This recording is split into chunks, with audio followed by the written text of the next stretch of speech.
ನಮಸ್ಕಾರ ವೀಕ್ಷಕರೇ, ನಾನು ರೇಷ್ಮಾ. ನೀವು ನೋಡ್ತಾ ಇದ್ದೀರಾ ಕರ್ನಾಟಕ ಪವರ್ ಟಿವಿ ನ್ಯೂಸ್. ಇದೀಗ ಈ ದಿನದ ಪ್ರಮುಖ ಹೆಡ್ಲೈನ್. ಸಂಡೂರಿನ ತಾರನಗರ ಗ್ರಾಮದಲ್ಲಿ ಹಸಿರು ಕ್ರಾಂತಿಗೆ ಯುವಶಕ್ತಿ ಸಂಕಲ್ಪ.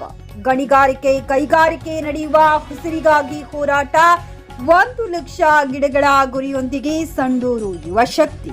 ಸಂಡೂರಿನ ತಾರನಗರ ಗ್ರಾಮದ ಕಾರ್ತಿಕೇಶ್ವರ ಪ್ರೌಢಶಾಲೆಯಲ್ಲಿ ಪರಿಸರ ಸಂರಕ್ಷಣೆ ಹಾಗೂ ಮುಂದಿನ ಪೀಳಿಗೆಗೆ ಶುದ್ಧ ಗಾಳಿ ಒದಗಿಸುವ ಉದ್ದೇಶದಿಂದ ಸಂಡೂರಿನ ಶಕ್ತಿ ಸಂಘಟನೆ ವತಿಯಿಂದ ವನ ಮಹೋತ್ಸವ ಕಾರ್ಯಕ್ರಮವನ್ನ ಅರ್ಥಪೂರ್ಣವಾಗಿ ಹಮ್ಮಿಕೊಳ್ಳಲಾಯಿತು. ಈ ಸಂದರ್ಭದಲ್ಲಿ ಯುವಕರು 1 ಲಕ್ಷ ಗಿಡಗಳನ್ನು ಬೆಳೆಸುವ ಮಹಾಸಂಕಲ್ಪ ಕೈಗೊಂಡು ಪರಿಸರ ಉಳಿವಿನ ಮಹತ್ವದ ಕುರಿತು ವಿದ್ಯಾರ್ಥಿಗಳು ಹಾಗೂ ಸಾರ್ವಜನಿಕರಲ್ಲಿ ಜಾಗೃತಿ ಮೂಡಿಸಿದರು. ಸಂಡೂರು ಪ್ರದೇಶದಲ್ಲಿ ಹೆಚ್ಚುತ್ತಿರುವ ಗಣಿಗಾರಿಕೆ ಮತ್ತು ಕೈಗಾರಿಕೆಗಳ ಪರಿಣಾಮವಾಗಿ ಪರಿಸರ ಮಾಲಿನ್ಯ ಹೆಚ್ಚುತ್ತಿದ್ದು ಶುದ್ಧ ಆಮ್ಲಜನಕದ ಕೊರತೆ ಉಂಟಾಗುವ ಅಪಾಯ ಎದುರಾಗಿದೆ. ಇದೇ ಪರಿಸ್ಥಿತಿ ಮುಂದುವರೆದರೆ ಮುಂದಿನ ಪೀಳಿಗೆಗಳು ಮರಗಳನ್ನು ನೈಜವಾಗಿ ನೋಡುವ ಬದಲು ಚಿತ್ರಗಳಲ್ಲಿ ಮಾತ್ರ ನೋಡುವಂತಹ ದುಸ್ಥಿತಿ ಎದುರಾಗಬಹುದು ಎಂದು ಯುವಶಕ್ತಿ ಸದಸ್ಯರು ಕಳವಳ ವ್ಯಕ್ತಪಡಿಸಿದರು.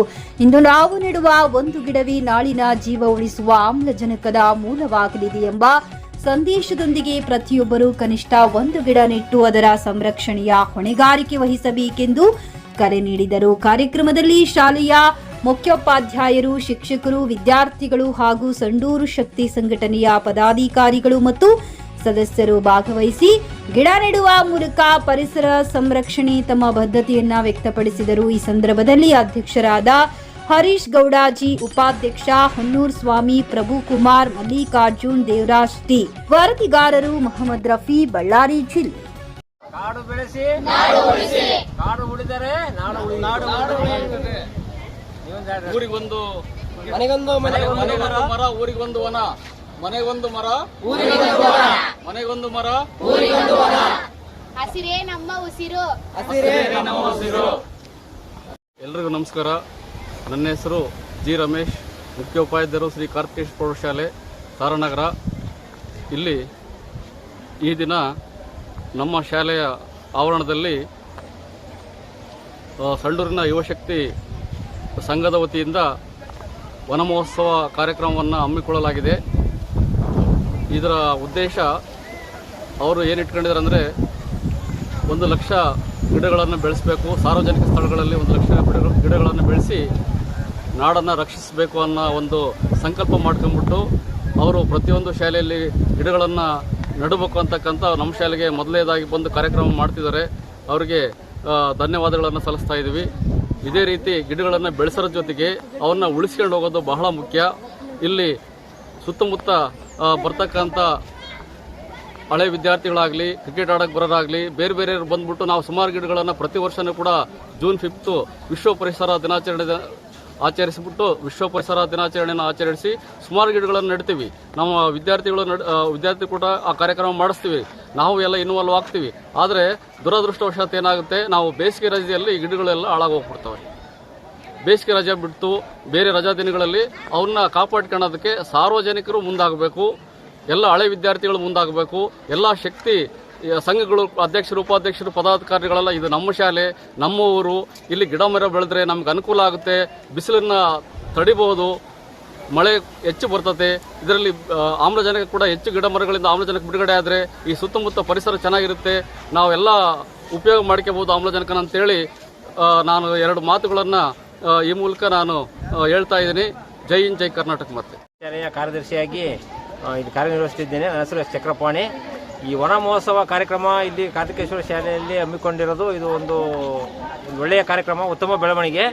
ಇದು ಎಲ್ಲ ಕಡೆ ಈ ಥರ ಸರ್ಕಾರ ಮತ್ತು ಸಂಘ ಸಂಸ್ಥೆಗಳು ಇದನ್ನು ಅಳವಡಿಸಬೇಕು. ಇವತ್ತು ಪರಿಸರ ಭಾಳ ಅಸಮತೋಲನ ಆಗ್ತೈತೆ, ಸರಿಯಾದ ಗಾಳಿ ಇಲ್ಲ, ಮಳೆ ಆಗ್ತಾ ಇಲ್ಲ. ಅದರಿಂದ ನಾವು ಸಸಿಗಳು ನೆಟ್ಟು ಸಸಿಯನ್ನು ಕಾಪಾಡಿಕೊಳ್ಬೇಕು.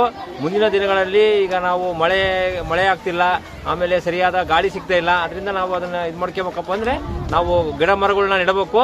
ಆ ಗಿಡ ಮರಗಳನ್ನ ಮತ್ತು ಹಾಕೋದು ಒಂದೇ ಅಲ್ಲ, ಅದನ್ನ ಸಂರಕ್ಷಣೆ ಮಾಡೋದು ದೊಡ್ಡ ಸವಾಲೈತೆ.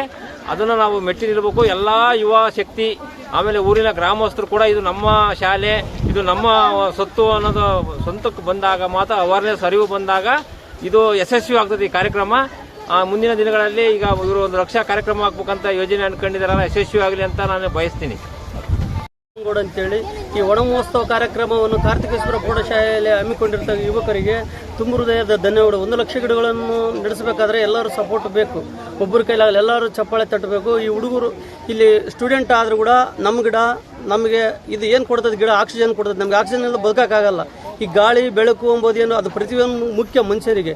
ಇದು ಈ ಪ್ರಕೃತಿಗೆ ಈ ಮನುಷ್ಯಲಿಂದ ಬಂದು ಇಲ್ಲಿ ಸ್ವಲ್ಪ ಡೆಸ್ಟ್ಗೆ ಗಿಡಗಳು ಮರಗಳು ಎಲ್ಲ ಹಾಳಾಗಿದ್ದಾವೆ. ಈ ಗಿಡ ಮರ ಬೆಳೆಸೋದ್ರಿಂದ ಪ್ರತಿಯೊಬ್ಬರಿಗೂ ಒಂದು ಅನುಕೂಲ ಆಗ್ತಾ ಇದೆ. ಈ ಗಿಡದ ನೆರಳಲ್ಲಿ ನೋಡಿ ಎಷ್ಟು ಜನ ನಿಂತ್ಕೊಂಡಿದ್ದೀವಿ, ಒಂದು 50-60 ಜನ ಇರ್ತೀವಿ. ನಾಳೆ ಬೇಸಿಗೆ ಕಾಲದಾಗ ಈ ಕರೆಂಟಿಂದು ಪ್ರಾಬ್ಲಮ್ ಭಾಳ ಆಗ್ತದೆ, ಹುಡುಗರು ಭಾಳ ತ್ರಾಸಾಗ್ತದೆ. ಈ ಗಿಡಗಳ ನೆರಳಾಗ ಮಾಸ್ಟರ್ಗಳು ಮಾಡೋಕ್ಕೂ ಪಾಠ ಮಾಡೋಕೆ ಅನುಕೂಲ, ಹುಡುಗರಿಗೂ ಒಂದು ವಾತಾವರಣ, ಒಳ್ಳೆ ವಾತಾವರಣ ಸಿಗುತ್ತೆ.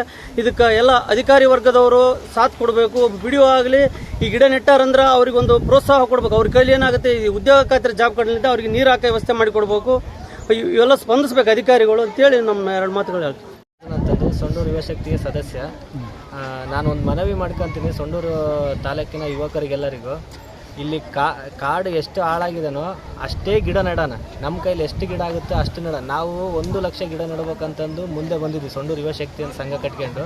ನೀವೆಲ್ಲರೂ ಸೊಂಡೂರು ಯುವಕರೆಲ್ಲರೂ ನಮಗೆ ಸಹಕಾರ ಕೊಡ್ಬೇಕಂತಂದು ನಿಮ್ಮಲ್ಲಿ ಕೇಳಿಕೊಳ್ಳುತ್ತೇನೆ. ನಾನು 9ನೇ ತರಗತಿಯಲ್ಲಿ ಓದುತ್ತಿದ್ದೀನಿ, ಶ್ರೀ ಕಾರ್ತಿಕೇಶ್ವರ ಪ್ರೌಢಶಾಲೆ ತಾರಾನಗರ. ನಾವು ಇವತ್ತು ವನ ಮಹೋತ್ಸವದ ಒಂದು ಕಾರ್ಯಕ್ರಮವನ್ನು ನಮ್ಮ ಶಾಲೆಯಲ್ಲಿ ಹಮ್ಮಿಕೊಂಡಿದ್ದರು.